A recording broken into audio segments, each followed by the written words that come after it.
Welcome to Infidelity Nest. In today's video, we step quietly into a story about love, loss, and the fragile space between truth and betrayal.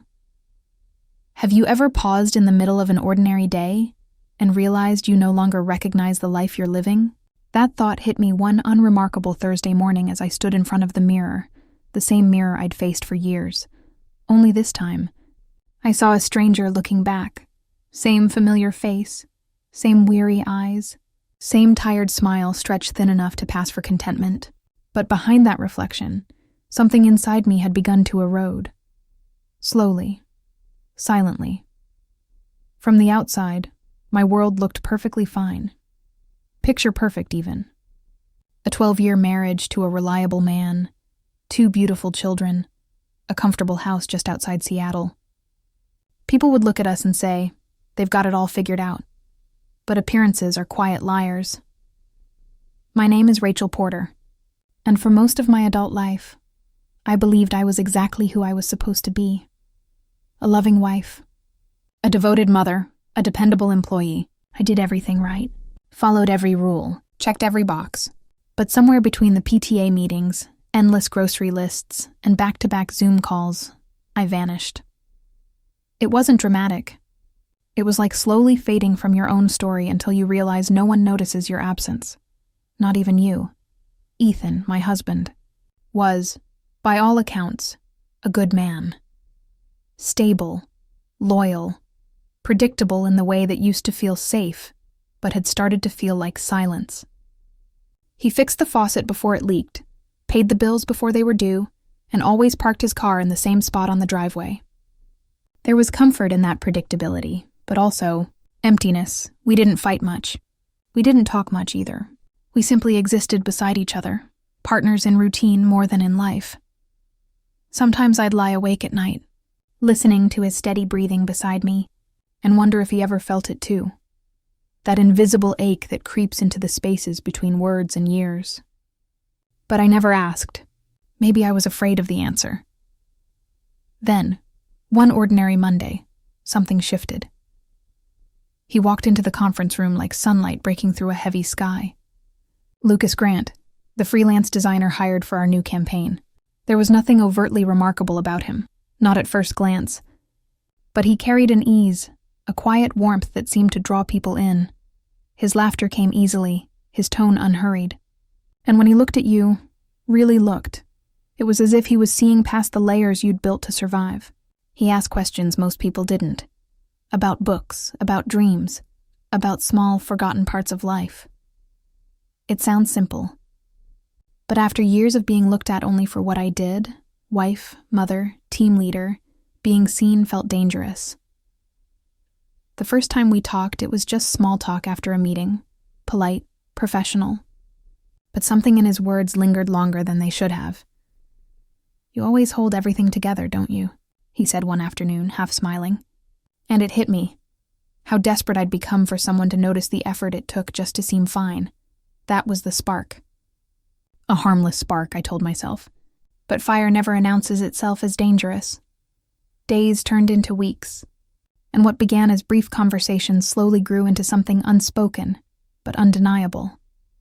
He'd ask about the songs that calmed me when life got too loud. I'd ask about the cities he'd seen, the places that made him feel alive. Our exchanges were safe. At least that's what I convinced myself. But boundaries are fragile things, especially when kindness starts to feel like oxygen. Every time we talked, something inside me softened. For the first time in years, I didn't feel like I was performing my life. I was living it, even if only for moments. Ethan noticed my distraction once or twice. "You've been distant," he said one night, glancing up from his laptop. I smiled too quickly. "Just work stress. It's nothing." He accepted that answer, and that almost hurt more. The ease with which he believed I was fine. Then came the evening that changed everything. Or maybe it just revealed what had been building for months. A long day, rain pouring like the sky was too heavy to hold itself. Most of the office had already left when Lucas offered to drive me home. We talked about nothing and everything, life, choices, the quiet ways people drift apart without meaning to. When the car stopped outside my house, I didn't move. He turned to me and said, barely above a whisper, "You don't have to keep pretending you're okay." Those words felt like a hand reaching into the emptiest part of me. I should have opened the door, thanked him, walked away. But instead, I looked at him and saw the reflection of everything I'd been missing. The kiss wasn't planned. It wasn't passionate or wild. It was quiet, trembling, like a confession without words. When it ended, the air felt heavier. "I can't," I whispered. "I know," he said, but neither of us moved. That night, as I lay in bed beside Ethan, guilt coiled in my chest like a storm waiting to break. But beneath it, something else stirred. Something alive, reckless, and wrong in all the ways that felt too human to dismiss. After that night, nothing looked the same, even though everything technically was. We avoided each other at work for days, pretending nothing had happened. But pretense has a way of cracking under silence. Every glance, every accidental brush of hands carried weight. My heart had learned the pattern of his footsteps before my head could intervene. And though I told myself it was over, the truth was already written in every small moment of waiting. Ethan continued being the man he always was. Steady, unbothered, predictable. We ate dinner in silence, exchanged schedules, managed routines, and all the while, I was unraveling under the quiet. I told myself that what happened with Lucas was an accident, a moment of weakness, nothing more. But moments have consequences. They open doors you can't easily close. One evening, after a long day, I came home to find Ethan holding my phone. "Who's Lucas?" he asked, his voice low. I didn't need to look. I already knew what he'd seen. The messages, harmless at first, then more intimate, full of words that carried truths I hadn't meant to speak. I froze. My heart didn't race. It simply sank. Because some betrayals don't scream. They whisper until they're too loud to ignore. He looked at me with eyes I'd known for half my life. Eyes that now held something new. Disbelief. "Why?" was all he asked. "And how do you answer that? How do you explain that it wasn't love or lust? It was loneliness? That it was the ache of disappearing in a life that was supposed to feel full? I don't know," I whispered. But I did know. He didn't yell. Didn't throw anything. He just walked out of the room. And with him went the version of our life I'd spent years trying to hold together. Ethan moved out a week later. The silence he left behind was louder than any fight we could have had. Every room in the house echoed with absence, the sound of what used to be. The kids adjusted faster than I did.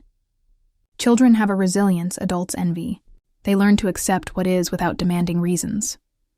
Lucas reached out a few times. Text messages, apologies, words filled with regret and longing. But I couldn't respond. What had once felt like oxygen now felt suffocating. The illusion had dissolved. He eventually stopped trying. And maybe that was mercy. Months passed. I started therapy because silence had become unbearable. At first I went out of obligation, to show I was working on myself. But one day my therapist asked, "When did you stop showing up for yourself, Rachel?" I didn't have an answer. Maybe it was when I stopped writing, or when I learned to measure my worth by how little space I could take, or maybe it was the moment I started mistaking being needed for being loved. Healing didn't come all at once. It came in fragments, in morning walks, in unread books finally opened, in the quiet realization that guilt and growth can exist together. Ethan and I talk sometimes now.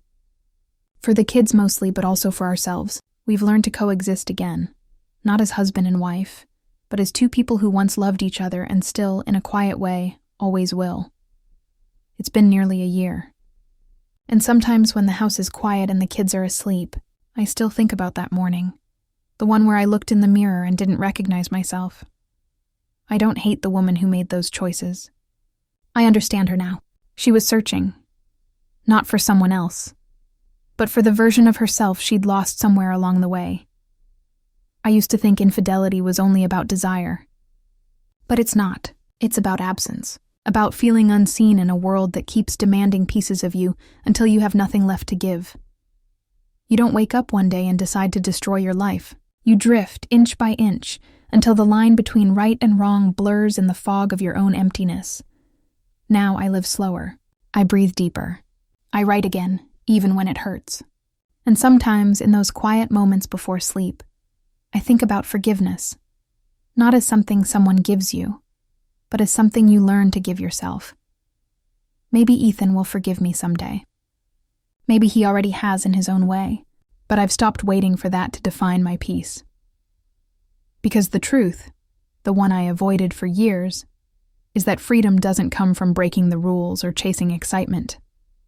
It comes from facing yourself without looking away. Trying something new didn't give me happiness. It gave me truth. And truth, I've learned, is heavy. But it's also the only thing that can set you free. Soft outro music fade. Thank you for watching today's story on Infidelity Nest. If this story resonated with you, don't forget to like, share, and subscribe for more real-life confessions and emotional journeys.